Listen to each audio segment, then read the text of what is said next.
fairly aggressive girlfriend stole from my bank account, so I sent her academic career into a nosedive. I'm a senior at a large state university. This happened in the first semester of my freshman year. I was selected for an honors-type program that placed me in a co-ed dorm building with every other student in the program. As a dumb freshman, I rushed into a relationship with a freshman girl who lived right above me, we'll call her Megan. It was convenient for me to date someone who lived so close, but everyone else in our building hated Megan because she talked a lot and almost exclusively about herself. She bragged often about being a fairly aggressive person, but somehow, I overlooked that mile-wide red flag. Right after Thanksgiving break, at the end of an evening class, I got a call from my mom, who noticed some unusual activity on my checking account. Back then I had no credit card, so this account debit card was my only access to my savings while I lived on campus. I rarely needed to buy anything during the semester, so I was puzzled to find that $104.29 had left my bank account over 2 weeks in the form of 6 Grubhub food orders. At this point, I trusted Megan, but I decided to ask her about the money right away. She denied any involvement and suggested that I cancel my debit card. After a really long phone call to the bank, I did just that. Next, I reached out to Grubhub customer service on Twitter. Hey, my card was stolen and used for food orders on these dates. Can I have the receipts? They sent me the first and last receipts, but they had to redact the personal info of the account holder. I say redact in quotes because they just used the Snapchat draw tool, and Megan's name was still clearly visible on both receipts. What's more, the most recent receipt was only 2 hours old. She was probably still eating when I chopped up my debit card.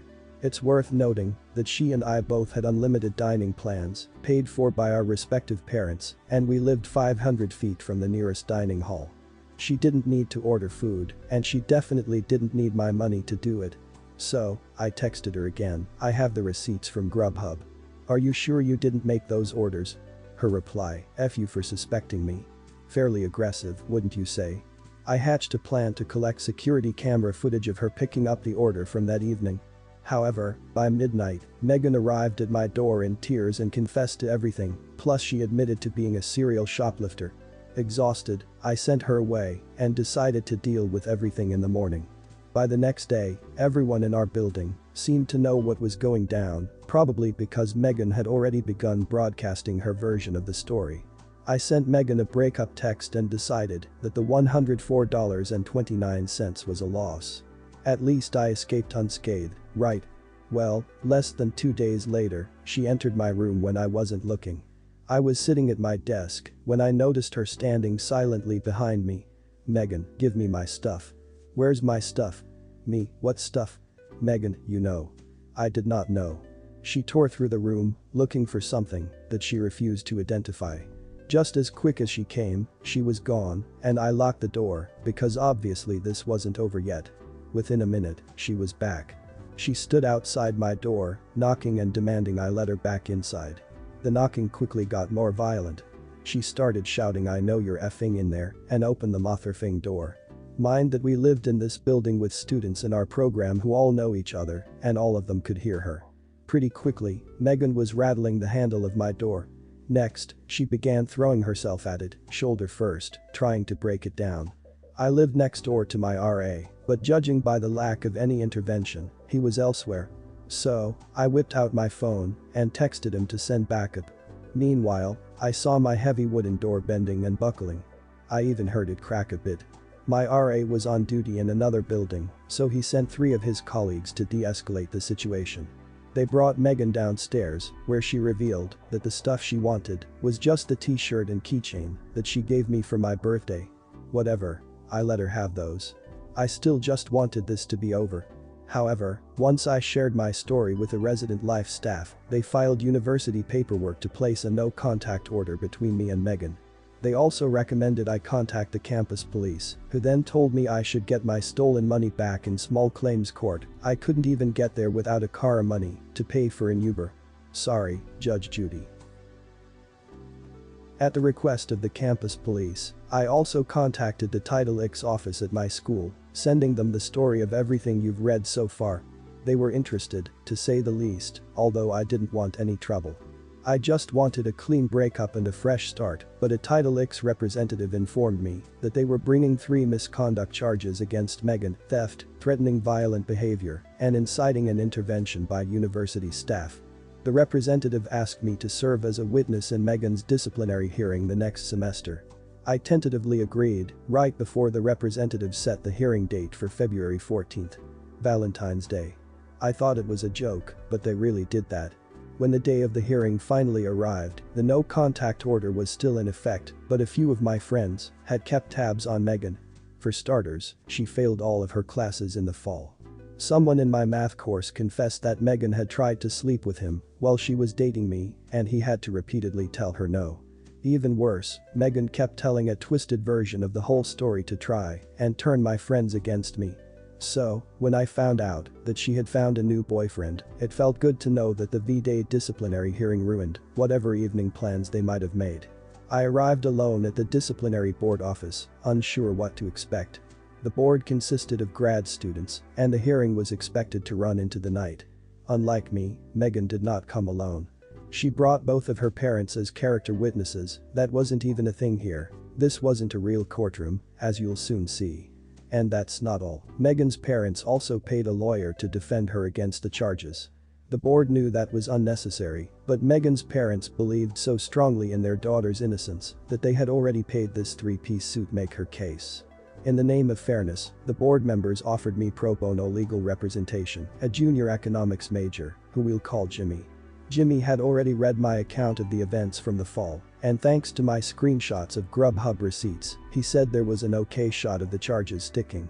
Then I told him something I'd kept secret for months. When Megan tried to break down my door and I whipped out my phone to text my RA, I also filmed the whole thing. Jimmy couldn't get enough of the video. There was Megan, kicking and screaming, and clearly trying to break into my dorm room. It was all the evidence I needed, and no one saw it coming.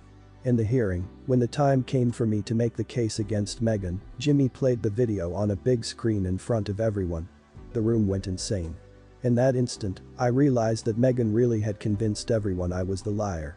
In her version of the story, I gave her permission to buy food using my account. She told her parents that she'd asked me politely for her belongings, which I'd rudely hidden from her in my dorm room. In Megan's story, I was the sociopath trying to ruin her reputation. Before I unveiled the video, it was her word against mine. I still didn't want revenge, even after finding out that Megan tried to cheat on me. But when I saw her parents flipping out at the video, "Why didn't you tell us you did this?" and her lawyer raising hell. This evidence was not provided in pre-trial disclosure, and a board member standing over him, "Sir, this is not a court of law. Please return to your seat," and him shouting objection, and her replying, "We don't have objections, this isn't a court of law," and Jimmy, my new best friend, just trying not to laugh out loud. That's when I realized how good revenge can feel when it's fair and deserved. The board found Megan responsible on all 3 charges. My side of the bench recommended the university terminate her housing contact and force her to pay restitution. Her side recommended only restitution and a reprimand. The board compromised. Her family paid back most of the money she stole, most because 2 of the 6 orders had the same price, and the lawyer convinced the board I had duplicated an order, and Megan was forced to move into a different dorm building.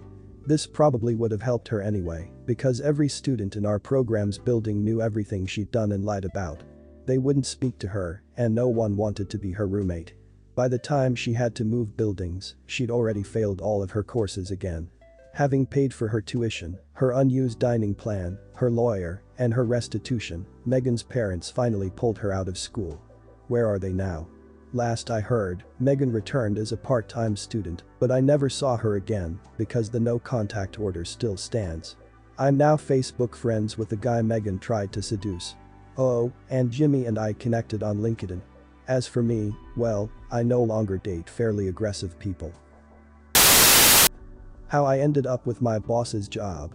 I was working for an advertising agency, a pretty big one. I had an unethical manager. Well, when I started out, I had a manager who was one of the most unethical managers I've ever dealt with.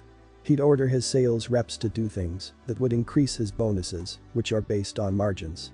Example, say a client decided to buy product XYZ and their spend was $2,000 a month. He would want the agent to put up products ABC and keep the spend at $2,000 even though the client didn't agree to that. Fact is, the clients generally wouldn't notice, but if they did, it could cost you your job. I was the guy that refused his demands. He would tell me to cheat the client and I would refuse. He would get mad. I wouldn't care. This went on for quite a while. Now there is something I don't tell people very often. I live in a one-party consent state, which means, so long as I'm aware a conversation is being recorded, I can record it without informing the other party. I had just upsold my largest client, making him even larger, but I didn't sell the products my boss wanted me to sell. He demanded I switch things around. I refused. I told him I sold the client XYZ, that's what we agreed to, I'm not going to change that without the customer permission. His exact words were, F the customer, this is your largest client, I need him on ABC, or I'm not going to make my number. I'm sorry, but you and I both know ABC isn't right for this client, and that's why he didn't buy it. You're fired. If you can't follow instructions, you're fired. After confirming he was dead serious, I said, if you do that, I'll have your job by the end of the month. I went home. I didn't think he'd go through with it. Sure as shit, next morning I'm locked out of all our systems. I call tech support and get told I've been fired. So, who do I call? I call our regional vice president and tell him I have several recordings I think he should listen to. Remember, my boss ordering me to do unethical things wasn't uncommon. So, I meet up with my RVP and play 6 different recordings that I had saved showing my manager was pushing his agents to break the law. To which my RVP leaned back in his chair and let out a sigh, knowing he had to fire my manager. Having a sales manager that is forcing his reps to break the law is just bad business. At which point I asked for my job back. He agreed that I would get my job back and asked me to take the week off and call him on Monday. He told me he'd talk to payroll and make sure I got paid for this week as well. FYI, he fulfilled all of his promises with me, although I missed a payday, but got back pay later, so I was fine with that. That Monday I come into our Monday morning meeting in which my RVP was there. He informed the entire team that my boss had been fired and why. He also mentioned that if anyone wanted to apply for his job, there was now an opening. So, I applied for and after 3 rounds of interview got my promotion. Sure as shit I was right, I did have my boss's job by the end of the month. It was glorious the first day walking into his office and sitting in his nice big comfy chair.